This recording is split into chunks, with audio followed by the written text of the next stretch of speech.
할렐루야. 아멘. 오늘부터는 데살로니가 후서 말씀을 함께 보도록 하겠습니다. 예수 그리스도의 재림의 진실. 그래서 언제 어디서 어떻게 라는 우리 제목으로 데살로니가 후서 1장 말씀을 함께 보도록 하겠습니다. 자, 여러분, 이 대한민국에서 재림이라고 하는 이 단어, 그러니까 재림이라는 말을 하는 게 참 어려운 시대가 됐어요.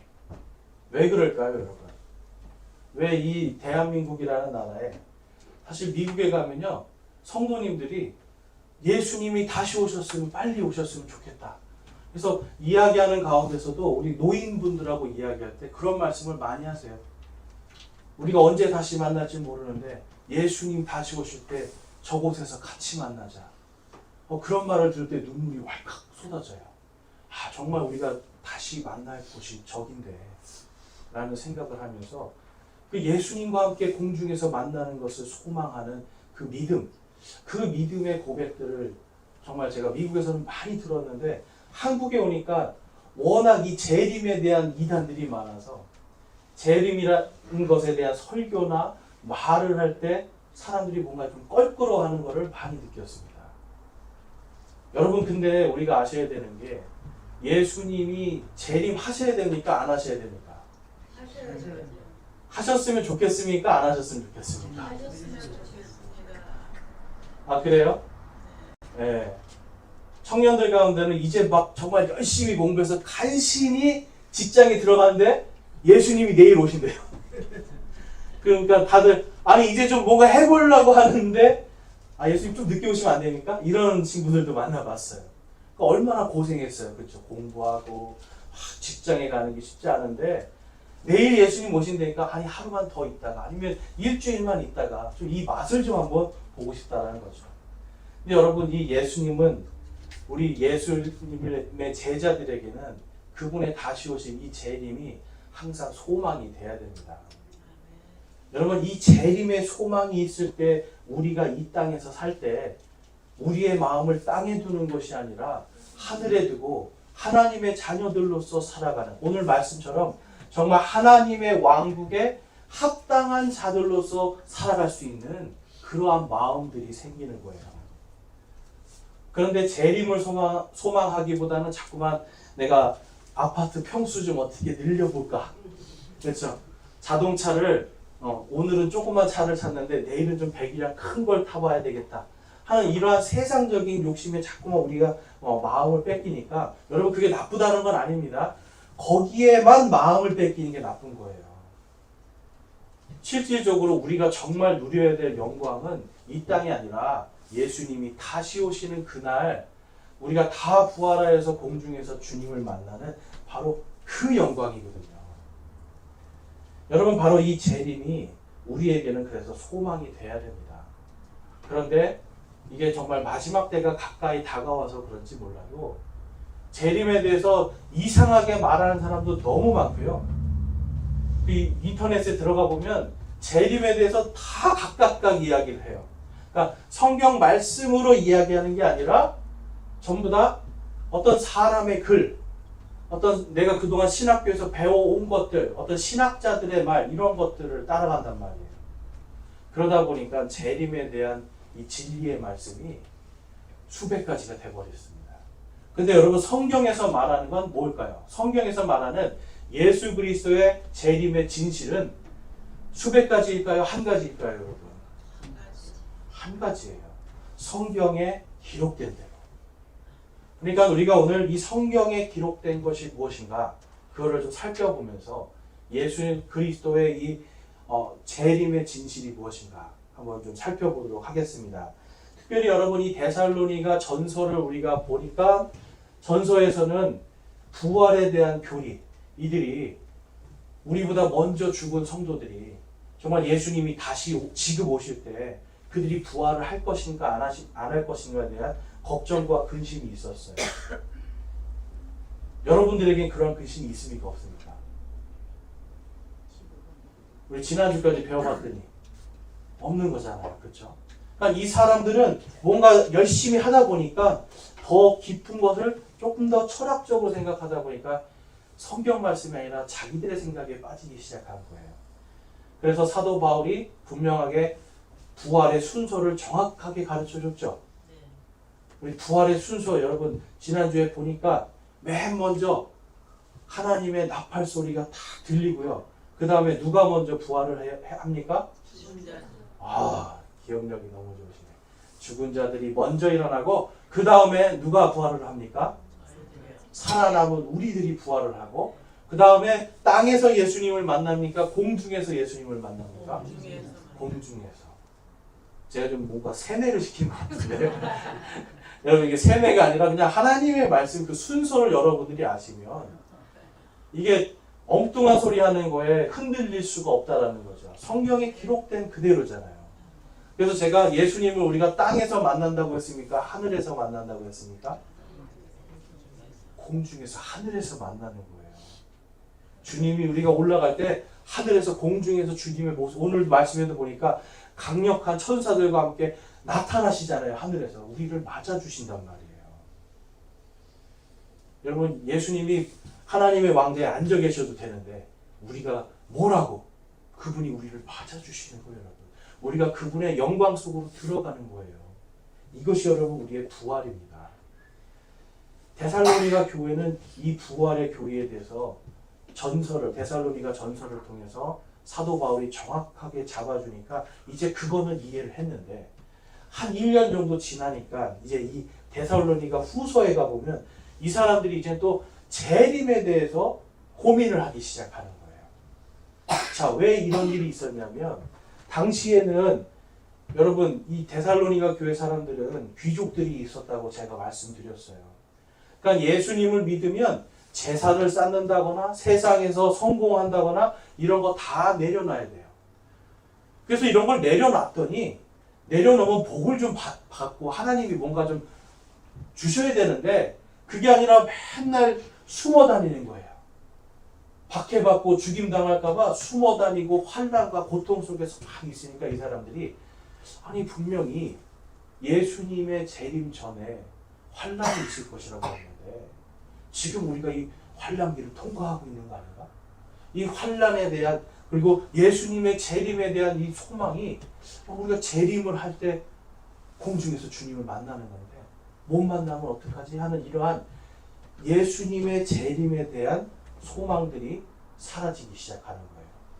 그래서 이 소문을 들은 사도 바울이 데살로니가 후서를 통해서 예수님의 재림이 어떤 것인가를 분명하게 가르쳐주고 있습니다. 그러니까 너희들이 지금 환난과 핍박과 고난을 당하는 그것이 성경에서 말하는 그 환난이 아니라는 거예요. 그리고 그 환난 가운데서 너희들이 위로하고 서로 힘을 내어야 할 것은 전서에서 말씀하신 것처럼 우리가 하나님의 진노 속으로 들어가지 않도록 정해졌다라고 하는 이 사실을 다시 한번 강조해 줍니다.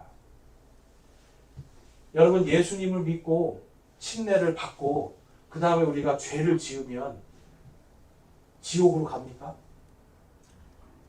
예수님을 믿고 우리가 침례도 받고 그 교회도 열심히 다녔는데 죽어봐야 우리가 구원받는지 아는 겁니까? 성경은 분명하게 우리가 마음으로 믿어 의에 이르고 입으로 시인하여 구원을 얻었느니라 라고 말씀을 해요.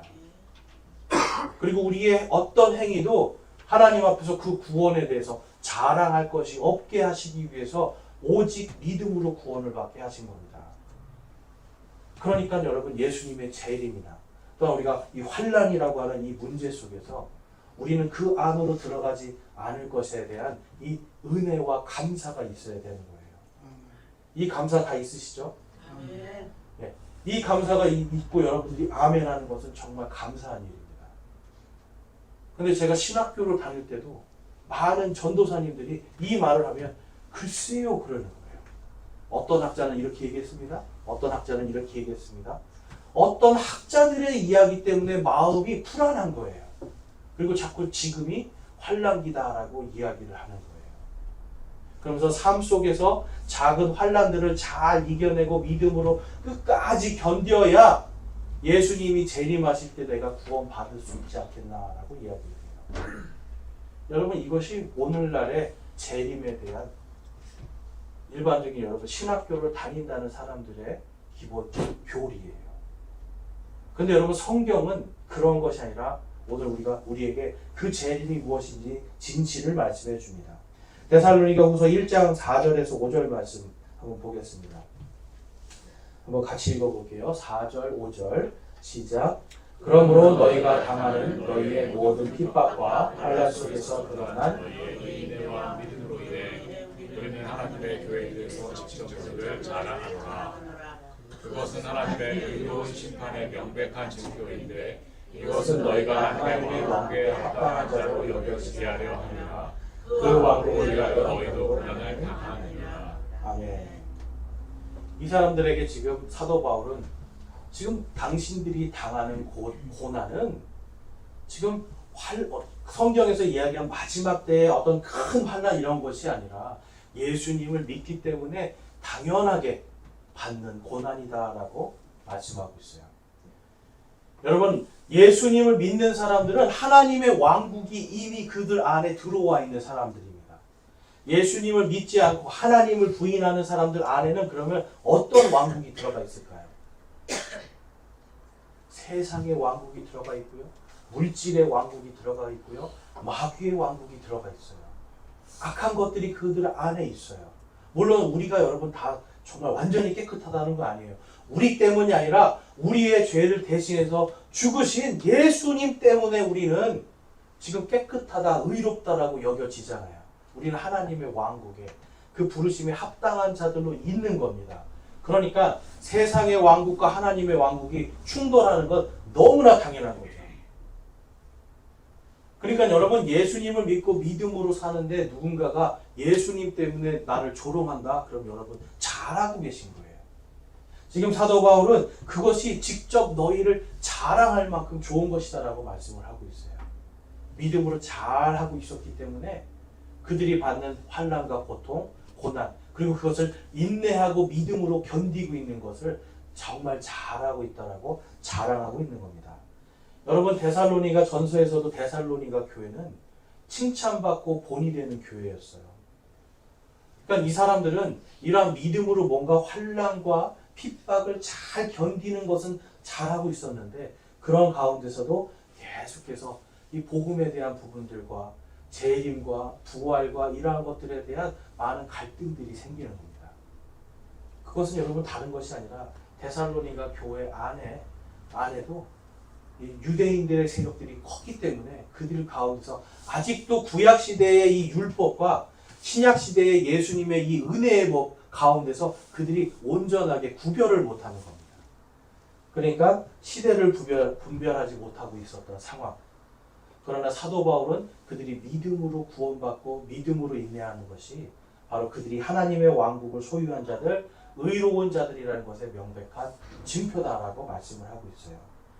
계속해서 우리 11절과 12절 말씀에 보면 그러므로 우리도 항상 너희를 위하여 기도하면 우리 하나님께서 너희를 이 부르심에 합당한 자로 여기시고 자신의 선하심의 모든 선한 기쁨과 또 믿음의 일을 권능으로 성취하시게 하려 함이며 또 우리 하나님과 주 예수 그리스도의 은혜에 따라 우리 주 예수 그리스도의 이름이 너희 안에서 영광을 받고 너희가 그분 안에서 영광을 받게 하려 함이라.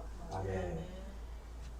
여러분 이 고난의 끝에 무엇이 있다라고 지금 말씀하고 있어요. 12절에 바로 영광입니다. 영광. 예수 그리스도의 이름으로 고난받기를 기뻐하는 자들은 주님의 이름이 그들 안에서 영광을 받고요.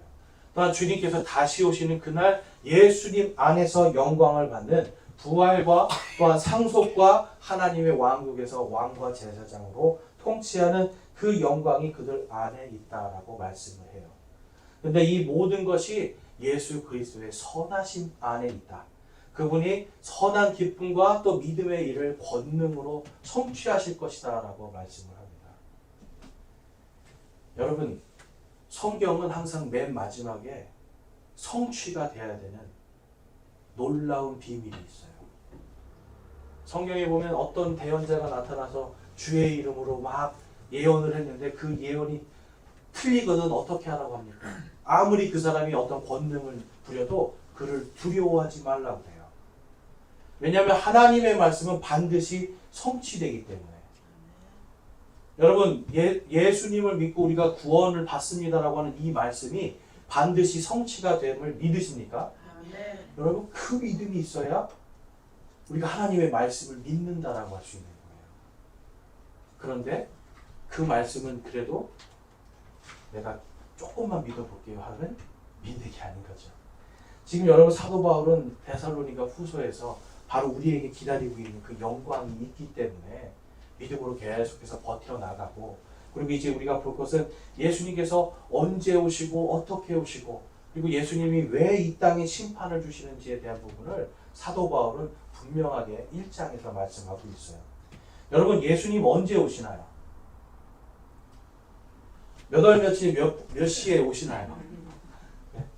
몇 월 며칠 몇 시에 온다고 그러면 그게 뭐가 되는 거예요, 여러분? 그렇죠. 그게 이단이에요. 왜 이단인지 아세요? 예수님도 그것은 하나님 아버지만 아신다고 하셨거든요. 하나님 아버지께 예수님도 그것은 하나님 아버지의 권리이고 하나님 아버지의 권능이기 때문에 거기에 순종하시는 거예요. 그런데 어떤 사람이 나타나서 내가 몇 월 며칠 몇 시에 예수님이 재림하신다라고 이야기한다면 그 사람은 예수님보다 자기를 더 높이는 거죠. 스스로 하나님의 자리에 앉는, 여러분, 정말 마귀 중에 마귀인 거예요. 그러니까 몇 월 며칠 몇 시에 온다 절대 믿으시면 안 되는 겁니다. 요즘에는 여러분 또 뭐 목성과 토성이 뭐 만나는 무슨 날에 뭐 예수님이 오신다 이런 얘기 있어요. 뭐 과학적으로 뭐 언제 온다, 여러분 그런 얘기 다 여러분 믿지 마세요. 예수님은 반드시 오십니다. 그러나 정확한 날짜에 언제 오시는지는 아직 우리에게 계시가 되지 않았기 때문에, 성경에 기록되지 않았기 때문에 우리 그걸 따라갈 필요가 없어요. 근데 여러분, 지금 봄이 오고 있습니까? 안 오고 있습니까? 오고 있어요. 그럼 언제부터 봄입니까? 몇 월 며칠부터 봄입니까? 네? 입춘 때부터예요? 근데 입춘 때도 좀 많이 춥지 않아요? 꽃 필 때부터예요? 대충 우리는 언제쯤이다 생각해서 입춘도 뭐 해놓고 그렇죠, 절기로. 그런데 온다는 건 알고 느끼긴 하는데 몇 월 며칠인 거는 모르는 거잖아요. 예수 그리스도를 믿고 지금 낮에 예수님의 그 광명의 빛 가운데 있는 자들은 아, 예수님이 이제 오고 계시는구나는 분명히 느껴요. 그것을 깨어서 정신을 차리고 아, 이제 오시는구나를 알아요. 그러니까 준비하겠죠. 예수님이 이제 오시는구나. 내가 예수님을 만나야 되는데 이제는 죄진 것들을 좀 내려놓고 세상에서 내가 막 살던 것도 이제는 다 끊고 정말 예수님 다시 오시는 그것을 내가 준비해야 되겠구나 하는 마음으로 살게 된단 말이에요. 그러니까 그것이 중요하지 몇 월 며칠이 중요한 건 절대 아니라는 거죠. 그런데 여러분, 많은 사람들이 그 몇 월 며칠에 꽂히는 거예요, 여러분. 그리고 언제 오는가, 어디로 오는가 이거를 정확하게 모르기 때문에 그냥 전부 다 그냥 누가 그런다더라, 어떤 큰 교회 목사님이 그런다더라 이런 식으로 가니까 전부 다 여러분 그 진리를 몰라서 방황하게 되는 겁니다.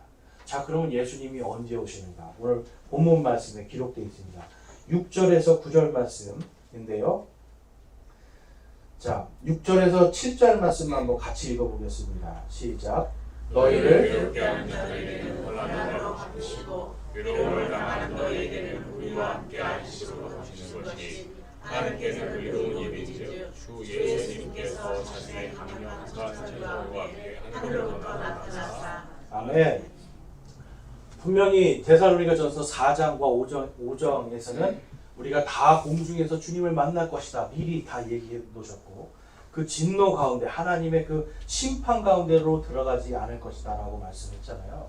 지금 6절 말씀에서 너희를 괴롭게 하는 자들에게는 환난으로 갚으신대요. 이 사람들은, 이 데살로니가 교회 사람들은 지금 우리가 그 환난기에 들어가 있는 거 아닌가라고 생각을 했는데, 지금 사도 바울은 그게 아니라 지금 너희를 괴롭히는 자들은 하나님께서 환난으로 갚으신다. 쉽게 말해서 환난으로 복수하실 것이다 라고 말씀해요. 그러면 예수님이 언제 오신다라는 걸 우리가 알 수 있죠.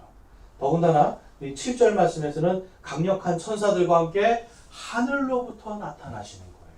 하늘로부터 나타나시면 우리가 다 어디서 주님을 만납니까? 공중에서. 그래서 이 땅에서 지금 데살로니가 교회 사람들을 막 괴롭히고 핍박하고 죽이는 자들에게는 하나님께서 환난으로 복수를 하시고, 지금 예수 그리스도를 믿는 이들은 하나님께서 다 공중으로 올려 보내셔서 공중에서 안식하게 하겠다라고 약속하고 계세요. 그럼 여러분, 환난은 우리가 부활한 다음에 온다는 게 이해가 되시죠? 예수님이 공중에 오셨을 때, 공중에서 주님을 만났을 때 이 땅에 환난이 임하는 겁니다. 그러니까 우리 믿는 자들이 그 환난을 들어가지 않는다라는 걸 지금 말씀하고 있어요. 그 다음에 계속해서 보면 8절과 9절에 보면, 자, 환난에 들어가는 사람들이 어떤 사람들인지 한번 8절과 9절 같이 읽어보겠습니다. 하나님을 알지 못하는 자들과 우리 주 예수 그리스도의 복음에 순종하지 아니하는 자들에게 타오르는 불로 징벌하실 때에 그리하시리라. 그들은 주의 악과 그분의 권능의 영광에서 떠나 영존하는 파멸로 형벌을 받으리라. 아멘. 그러면 여러분, 이 환난으로 들어가는 자들은 어떤 자들입니까? 하나님을 알지 못하는 자들. 요즘에 여러분, 많은 사람들, 제가 그 통계를 봤더니 예수님을 믿는 사람들, 예수님을 믿지 않는 사람들, 이 비율이 이제 점점점 믿지 않는 사람들 비율이 올라가고요. 또 하나 올라가는 게 뭐냐면, 우리는 알 수 없다라는 불가지론이라는 게 있어요. 우리는 하나님이 있는지도 모르겠고, 그렇다고 없다고 할 수도 없고, 우리는 그냥 모르겠다. 그냥 있는 것도 같고 없는 것도 같다, 모르겠다라고 하는 이 불가지론자들의 숫자도 계속 늘어납니다. 그러니까 뭔가 있는 거는 같은데 예수님을 믿기 싫은 거예요, 여러분. 뭔가 분명히 있는 것 같은데 하나님을 믿고 싶지 않은 거예요. 인정하고 싶지 않은 거예요. 꼭 너희 하나님만 하나님이어야 되냐라고 생각하는 거죠. 그러니까 하나님을 알 수가 없는 자들, 그리고 예수 그리스도의 복음에 순종하지 아니한 자들. 자, 그럼 여기에 하나님을 모르시는 분 한번 손 들어보세요. 다행이네, 아무도 없습니다. 예수 그리스도의 복음에 순종하지 않으신 분들 다 한번 손 들어보세요. 긁는 거는 든 건가요? 저 뒤에 한 분이만 긁는데. 우리는 전부 다 예수 그리스도의 복음을 받아들였잖아요. 믿고 구원을 받았죠. 그러면 이 환난으로 들어갑니까? 들어가지 않습니까? 안 들어갑니다. 안 들어가는 거예요. 우리가 공중에서 안식하는 동안 이 땅에 환난이 임하게 되고, 우리는 그곳에 들어가지 않도록 정해졌다라는 거예요. 그런데 보면 성경에는 분명히 환난이 있다라고 말씀을 합니다. 여러분, 예수님이 언제 오십니까? 라고 한다면 우리는 전부 다 똑같이 말씀을 하실 수 있어야 돼요. 우리가 다 환난에 들어가지 않고 공중에서 주님을 만나는 그날입니다. 그리고 이 땅에는 다니엘서 9장에 가보면 7년의 환난이 있을 것이다 라고 말씀하는데, 그 환난이 누구를 위한 환난인지 성경은 분명하게 말씀하고 있어요. 다니엘서 9장 24절과 27절까지 보면, 주께서 내 백성과 내 거룩한 도시에게 70일회를 정하셨나니 라고 말씀해요. 자, 주께서, 하나님께서 지금 다니엘에게 말씀해요. 다니엘, 너의 백성과 너의 그 거룩한 도시에게 70일회를 정했다라고 말씀을 해요. 자, 그러면 다니엘은 무슨 민족입니까? 다니엘은 유대인이죠. 자, 그러면 유대인의 성전이 있는 도시가 어디입니까? 예루살렘이죠. 그러니까 지금 다니엘서 9장은 누구를 향한 말씀인 거예요? 유대인들과 예루살렘에 대한 예언이에요. 그러니까 이 많은 이단들이 이걸 가지고 자꾸만 대한민국과 뭐 한국에 있는 이런 거 얘기하는데, 여러분 절대로 이 말은 그게 아니죠. 다니엘, 너의 백성과 너의 내가 살았던 그 거룩한 도시, 너희 민족이 살았던 그 거룩한 도시 예루살렘에 70일회를 정했다라고 말씀해요. 70일회는 다른 것이 아니라, 일회는 한 주를 이야기하는 겁니다. 한 주. 그러니까 70주면은 한 주는 7일이잖아요. 70주면은 그럼 며칠입니까? 숫자 너무 계산 잘하시네. 저 맨날 이게 헷갈려요. 근데 490일이죠. 그러니까 하나님께서 유대인과 예루살렘에 490일에 대한 예언을 지금 하시는데 하나님께서 미리 다니엘에게 그것이 하루가 아니라 하루를 1년으로 계산해라. 그래서 490년 동안에 있을 말씀을 지금 예언하는 거예요. 자, 여러분, 하나님의 말씀은요, 너무나 신기한 것이 그냥 대충 언제라는 말이 없어요. 예수님이 다시 오시는 것은 하나님 아버지의 권위이기 때문에 모르지만 예수님이 처음 오시고 부활하시고 이 모든 것은 정확한 날짜 가운데서 이루어집니다. 자, 그 밑에 계속 보겠습니다. 자, 이것은 범법을 그치고 죄들을 끝내며 불법에 대하여 화해를 이루고 영존하는 의를 가져오며 환상과 대언을 봉인하고 또 지극히 거룩하신 이에게 기름을 붓고자 함이라. 그러므로 알고 깨달을지어다 예루살렘을 회복하고 건축하라는 명령이 나가는 때로부터 통치자 메시아에 이르기까지 7이레와 62이레가 있으리니 심지어 곤란한 때에 거리와 성벽이 다시 건축될 것이며. 자, 지금 예루살렘에 대한 예언이 맞죠? 25절에 보면. 그리고 보면 24절에 이 모든 것이 이루어진 것이 뭐냐면 예수님께서 우리를 위해서 십자가에서 우리의 죄 대신 화해 헌물로 드려주시고 이제는 하나님과 우리가 완전히 화해하게 되고 의롭게 되는 그 일을 하시도록 하나님께서 그분을 기름 부으실 거에 대한 말씀을 하는 거예요. 여러분, 메시아라는 말은 기름 부음 받은 자라는 뜻입니다. 이거는 유대인들에게는 메시아고 그 다음에 믿는 우리들에게는 네 글자로 뭡니까? 예수 그리스도예요. 자, 지금 유대인들에게 너희들이 예수님을 믿고 하나님에게 화해하게 될 날이 있을 것이다. 그거 말씀하시고 있는 거예요. 그리고 너희들이 예수님을 믿고 영존하는 의의를 갖게 될 것이다 라고 말씀을 해요. 근데 여러분, 그 날이 지금 이루어졌습니까? 이루어지지 않았습니까? 오늘날 아직도 유대인들은 민족적으로 예수님을 믿지 않아요. 종교적으로 예수님을 믿지 않고 아직도 그들에게는 하나님과 화해하는 일도 없고 하나님 앞에서 영존하는 의의를 받은 적도 없어요. 아직도. 그러니까 이것은 여러분 지금 이 시대가 아니라 앞으로 다가올 시대에 대한 예언인 걸 우리가 알 수 있죠. 자, 여기에 보면은 25절에 7이레라는 말씀이 있습니다. 요거는 77에 49, 49년 뒤의 이야기를 말씀하는 거예요. 고레스라는 대왕이 유대인들을 다시 너희들 땅으로 돌아가라. 하나님이 미리 예레미야에게 말씀하신 것처럼 70년이 되면 너희들이 다시 돌아오리라 예언하셨는데 정말 70년이 딱 되니까 고레스라는 사람이 등장을 합니다.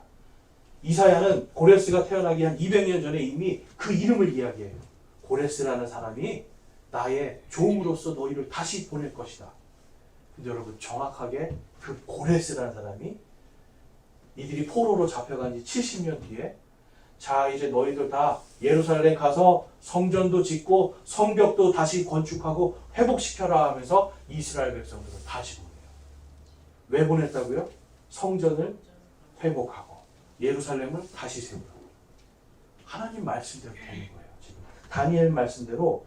그래서 그들이 가서 49년 뒤에 실제로 정말 성전도 만들고 예루살렘 성벽도 만들고 거기에 있는 거리들에 있는 마을들도 다 회복시켜요. 정확하게 49년 뒤에 그 일이 일어나고 그 다음에 성경에 보면 62일에가 있을 것이다. 이거는 62주 그래서 434년 후에 이 일이 일어날 것이다를 말씀하고 있어요. 근데 여러분 그 434년 뒤에 어떤 일이 일어나는가? 그 뒤에 26절 말씀 한번 볼게요. 이 62일 후에 메시아가 끊어질 터이나 자기를 위한 것은 아니니라. 장차 임할 통치자의 백성이 그 도시와 그 성소를 파괴하려니와 그것의 끝에는 홍수가 있을 것이며 또 그 전쟁이 끝날 때까지 황폐하게 하는 것이 작정되어 있느니라. 아멘. 정확하게 성전과 예루살렘이 회복되고 434년 뒤에 어떤 일이 일어나냐면 예수님이 십자가에 못 박혀 죽으십니다. 그러니까 여러분 날짜를 지금 하나님이 이 다니엘서는 예수님 태어나기 500년 전이에요. 지금 약 500년 전이란 말이에요. 그러니까 약 500년 전에 지금 앞으로 49년 뒤에는 성전과 예루살렘 건축되고 다 회복되고 그 다음에 그 후에 434년 뒤에 이제 메시아가 끊어질 것이다, 죽을 것이다 예언하셨는데 그대로 성취가 돼요. 자, 그러면 여러분 성경에서 지금 하나님이 몇 년 하는 게 영적인 의미의 어떤 우리가 잘 알지 못하는 그러한 연도입니까? 아니면 우리도 충분히 알 수 있는 정확한 연도들입니까? 정확한 연도예요. 그러니까 하나님이 말씀하시는 이 몇 년이라는 것은 정확한 연도들이에요. 그래서 여러분 역사학자들도 이런 얘기를 해요. 성경은 정말 신비로운 책이라는 거예요. 성경 외에 다른 어떤 종교 서적도 이것을 할 수가 없는 겁니다. 몇백 년 후에 일어날 일을 어떻게 알아요? 심지어는 왕의 이름까지 어떻게 합니까? 하나님만이 할 수 있는 거죠. 그런데 그 끊어질 때 어떤 일이 일어나는가? 또 장차 임할 통치자의 백성이 그 도시와 그 성소를 파괴하려니와 라고 말씀하고 있어요. 예수님이 십자가에 달려 죽으시고 사흘 뒤에 다시 부활하셔서 일어나시고 40일 동안 제자들에게 하나님의 왕국을 가르치시고 승천합니다. 그리고 나서 40년 뒤에 예수님이 성전을 향해서 말씀하신 예언이 그대로 성취가 돼요. 이 성전은 돌 위에 돌 하나도 남지 아니할 것이다 라고 예수님이 예언을 하셨어요. 그런데 실제로 40년 뒤에 이 다니엘서의 말씀처럼 이 성전이 완전히 부서지는, 완전히 돌 위에 돌 하나도 남지 않는 일이 생겨버립니다. 성전에는 금이 있었거든요. 로마의 이 타이투스라는 장군이 성전에 와서 돼지 피를 뿌리고 성전을 더럽게 하고 그 다음에 불을 질렀어요. 그랬더니 이 금이 어떻게 됩니까? 금이 다 녹아서 벽돌 사이사이로 들어가는 거예요. 자, 그러니까 이 금에 눈이 먼 인간들은 어떻게 하겠습니까, 여러분? 돌 위에 돌 하나도 없이 다 파헤치는 거예요. 금 찾겠다고. 그래서 하나님의 성전이 정말 돌 위에 돌 하나도 남지 않고 다 무너져 버려요. 여러분, 하나님의 말씀이 그대로 성취가 됐죠.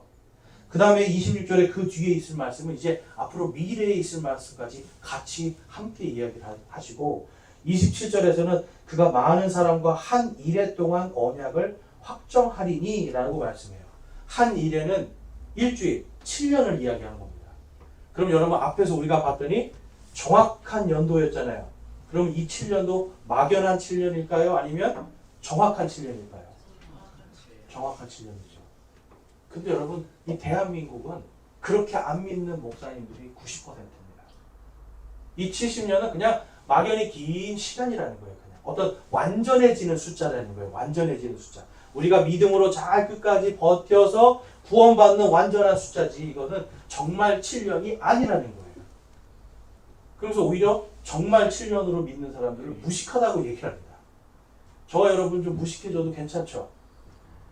지금 여러분 보니까 정확하게 앞에도 다 몇 년이 정확하게 이루어졌으면 이 7년도 하나님께서는 정확하게 하시겠다라는 거죠. 이것을 우리가 7년 환란이라고 부르는 거예요. 자, 계속해서 우리 예레미야 말씀 보겠습니다. 예레미야 30장 7절 말씀 우리 같이 한번 읽어보겠습니다. 시작. 아 슬프도다 그날이 커서 그것과 비길 날이 없나니 그날은 곧 야곱의 고난의 때로다. 그러나 그가 그 고난에서 구원을 받으리로다. 아멘. 다니엘에게 지금 하나님께서 마지막 때에 구원하실 거에 대한 약속을 하셨는데 그 이전에 예레미야에게 이렇게 말씀하신 거예요. 아 슬프도다 그날이 커서 그것과 비길 날이 없나니. 예수님은 이 날에 대해서 마태복음 24장에 갔더니 이전에도 없었고 이후에도 없을 큰 환란이 그들에게 있을 것이다 라고 말씀해요. 여러분 이전에도 없었고 이후에도 없고요. 그 어떤 것과도 비길 것이 없는 환란이라는 것은 여러 번 있는 환란입니까? 한 번 있는 환란입니까? 한 번이죠.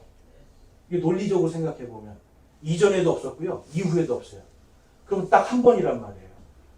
그래서 다니엘서에서 말씀하신 이 7년 환란은 정확하게 7년이고 딱 한 번 일어나는 사건이고 여기에 봤더니 그날은 야곱의 고난의 때로다라고 말씀해요. 야곱이 야복 강가에서 천사와 씨름을 합니다. 씨름을 해서 다리가 막 이렇게 여기가 탈구가 되고 했는데도 이겼어요. 나에게 복을 주지 않으면 보내지 않겠다. 대단한 사람이에요, 여러분. 네, 그랬더니 이름을 하나님께서 바꿔주셨어요. 그 이름이 무엇입니까?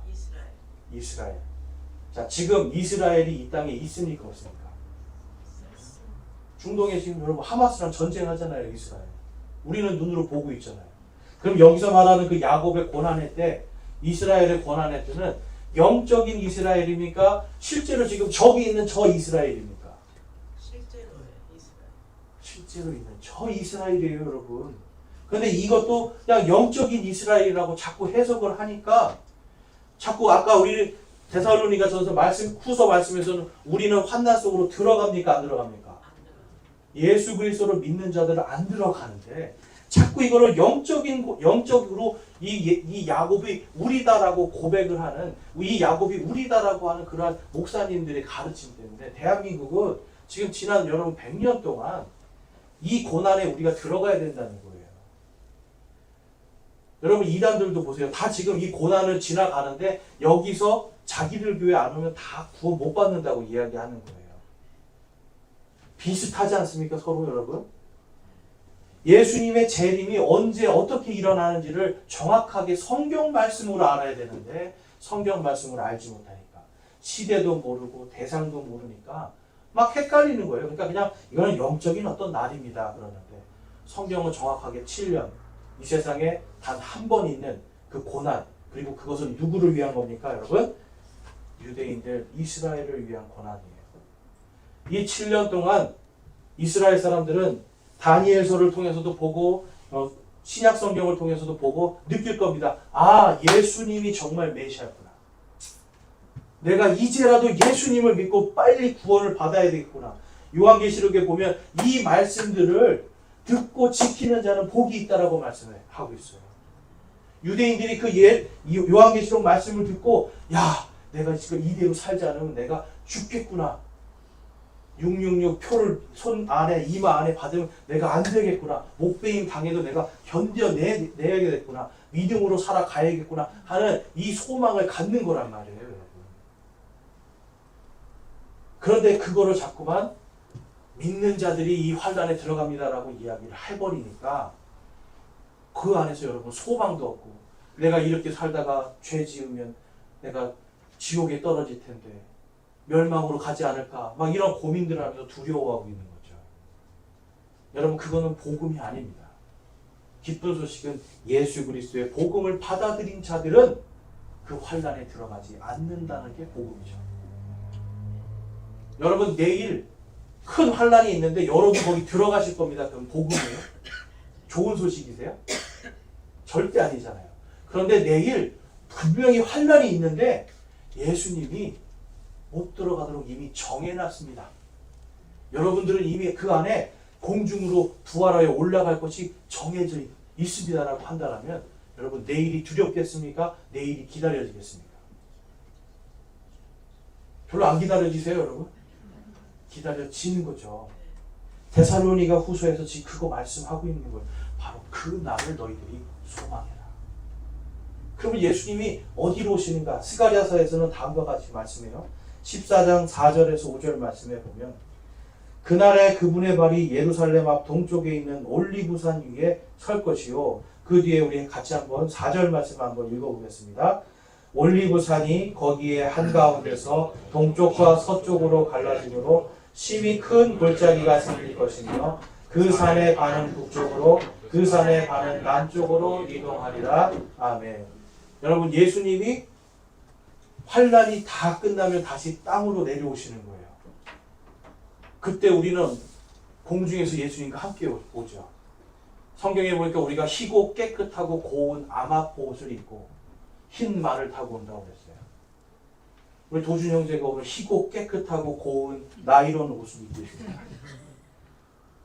아마포 옷은 주님이 주실 거예요. 네. 그런데 어쨌든 희고 깨끗하고 고운 아마포 옷을 입고 우리는 이 환난에서 나오는 것이 아니라 주님과 함께 공중에서 같이 주님과 함께 내려오는 겁니다. 여러분 구약 시대에도 보면 왕들은 말을 타요. 흰 말은 왕들이 타는 말이에요. 그러면 저와 여러분이 성경에서 흰 말을 타고 온다고 한다면 우리의 신분이 무엇이라는 말씀이에요? 왕이라는 소리예요. 예수님이 다시 오시면 지금 이 중에 왕 있으세요? 왕의 피를 가지신 분들은 있을 거예요. 근데 우리는 다 왕이 아니란 말이에요. 그렇죠? 이 땅에 살아가면서 때로는 누군가의 종업원으로 살아야 되고 누군가 밑에서 계속 섬기면서 살아야 되고 뭔가의 세상에서 뭔가 종이 되어서 살아야 돼요. 그러나 예수님이 다시 오시는 그날은 우리가 다 왕으로서 영광 받는 날이에요. 그렇기 때문에 우리가 기다려야 될 것은 그분과 함께 오는 건데 어디로 오게 됩니까? 그분과 함께. 예루살렘 앞 동쪽 올리브산이에요. 그러니까 오늘날 여러분 대한민국에 수많은 재림 예수가 있습니다. 재림 예수들 왔는데 여러분 이 사람들이 가짜라는 확실한 증거가 뭐예요? 이 사람들이 어디에서 태어나요? 대한민국에서 태어났잖아요. 태어난 사람은 절대로 예수가 아니죠. 하늘에서 오시는 분만 예수님이죠. 그 다음에 예수님이 정말 맞다면 무슨 일이 벌어져야 돼요? 올리브산이 여러분 동서남북으로 네 갈래로 쫙 갈라지는 큰 지진이 있어야 돼요, 여러분. 지금까지 그런 뉴스 보신 분 아무도 없을 겁니다. 그러니까 땅에서 만나는 예수, 가짜 예수, 올리브산으로 내려오지 않은 예수, 가짜 예수, 올리브산이 지진으로 쪼개지지 않으면 가짜 예수. 여러분 물어보세요. 누군가가 이분이 진짜 예수님이에요. 그러면 물어보세요. 올리브산 지진 났습니까? 안 났습니까? 그 사람이 부모가 있습니까? 없습니까? 그래서 부모가 있습니다. 그럼 에이 가짜네. 딱 하시면 되는 거예요. 그러니까 언제 옵니까? 예수님께서 환란기가 시작되기 전에 우리를 먼저 부르시고 환란이 끝난 다음에는 예루살렘 앞 동쪽 올리브 산으로 오시는 거예요. 그러니까 우리는 이 땅에서 7년 동안의 환란을 통과할 일은 없는 거죠. 계속해서 그래서 오늘 본문 말씀에 10절에서 12절까지 보면 그 날에 그분께서 오셔서 자신의 성도들 가운데서 영광을 받으시고 믿는 모든 자들 가운데서 칭송을 받으시리니 이는 너희가 우리의 증언을 너희 가운데서 믿었기 때문이라. 예수님이 칭찬받으시는 이유는 우리가 다 예수님을 믿었기 때문에, 믿는 자들은 그 환란에 들어가지 않기 때문에. 여러분 우리가 공중에서 한번 상상해 보세요. 막 공중에 올라갔는데 땅에서 막 하늘에서 여러분 막 행성이 막 떨어지고 지진이 나고요. 태양빛과 달의 빛이 막 어두워지고요. 사람들의 3분의 2씩이 막 죽어나가요. 물이 오염이 돼서. 그걸 여러분 공중에서 보고 있다고 한번 생각해 보세요. 그러면 어떤 마음이 드시겠어요? 첫째는 거기에 있는 우리 가족들을 보면서 안타까운 마음이 들 겁니다. 그렇지만 둘째는 우리가 저기에 들어가지 않도록 하신 하나님의 은혜에 감사할 수 있을 거예요. 찬양하고 그분의 이름에 찬송하고 영광을 돌릴 수밖에 없는 거예요. 그 일이 일어날 것을 지금 말씀하고 있고요. 11절에서 12절에 보면 그러므로 우리도 항상 너희를 위하여 기도하면 우리 하나님께서 너희를 이 부르심에 합당한 자로 여기시고 자신의 선하심의 모든 선한 기쁨과 또 믿음의 일을 권능으로 성취하시게 하려 함이며. 아멘. 예수님께서 죄송합니다. 반드시 성취하실 것을 말씀합니다. 여러분 예수님은 반드시 성경 기록대로 다시 오십니다. 그 다시 오심을 통해서 우리는 영광 안에 들어갑니다. 우리가 부활하고 예수님의 다시 오심을 공중에서 만날 때 그때 우리는 주님의 이름으로 영광을 받게 될 겁니다. 여러분 그날이 속히 오기를 고대하십니까? 예수님이 언제 오십니까? 바로 환란이 시작되기 전에 우리는 다 공중에서 그분을 만나게 되어 있습니다. 예수님이 여러분 환란이 끝난 다음에 어디로 오십니까? 예루살렘 앞 동쪽 올리브산으로 오는 거예요. 그때 우리와 함께 흰 말을 타고 우리들이 다 예수 그리스도와 하나님의 왕과 제사장으로 이 땅에 오는 영광스러운 날이 임할, 그것이 여러분 작정되어 있고 예정되어 있습니다. 하나님의 말씀이 아까 정확하게 성취되는 거 말씀드렸죠? 그럼 여러분 이 말씀도 정확하게 성취될 줄로 믿습니다. 저와 여러분이 이 예수님의 재림에 대한 소망으로 정확하게 언제, 어떻게, 어디에서 오시는지 이것을 우리가 분명히 기억하고 환란에 우리가 들어가지 않을 것을 또한 소망하고 기뻐하면서 믿음으로 이 땅에서도 하나님의 왕국에 합당한 자로 걸어가시는 저와 여러분 되시길 주님의 이름으로 축원합니다. 우리 이 시간 기도하는 시간 갖겠습니다. 우리 기도하실 때 하나님 앞에, 하나님, 제가 이 땅에서 정말 다시 오실 예수님을 소망합니다. 이것을 머리로만 아는 믿음이 아니라 정말 이 땅에서 살아가면서 내가 세상의 영광을 구하는 것이 아니라 예수님의 영광을 위해서 살 수 있게 해 주시옵소서.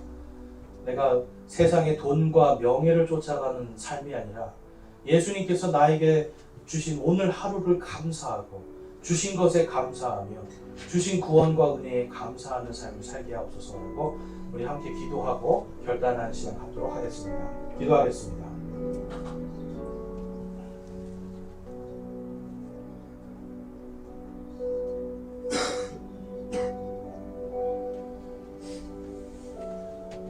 오늘 말씀을 통해서 내가 이제는 세상에 나의 모든 생각과 마음을 두는 것이 아니라 정말 다시 오실 예수님의 그때에 영광받을 그 영광의 소망으로 살기를 소망합니다. 돈과 세상의 것이 나를 이끌어가는 삶이 아니라 예수님과 함께 동행하는 삶을 살기를 소망합니다 하시는 분들, 우리 손을 들어 마음을 드리겠습니다. 감사합니다. 손 내려주시고요. 여러분들께서 지금 소망하고 결단한 대로 정말 하나님의 왕국에 합당하게 걷는 저와 여러분이 되시길 주님의 이름으로 축원합니다. 아멘.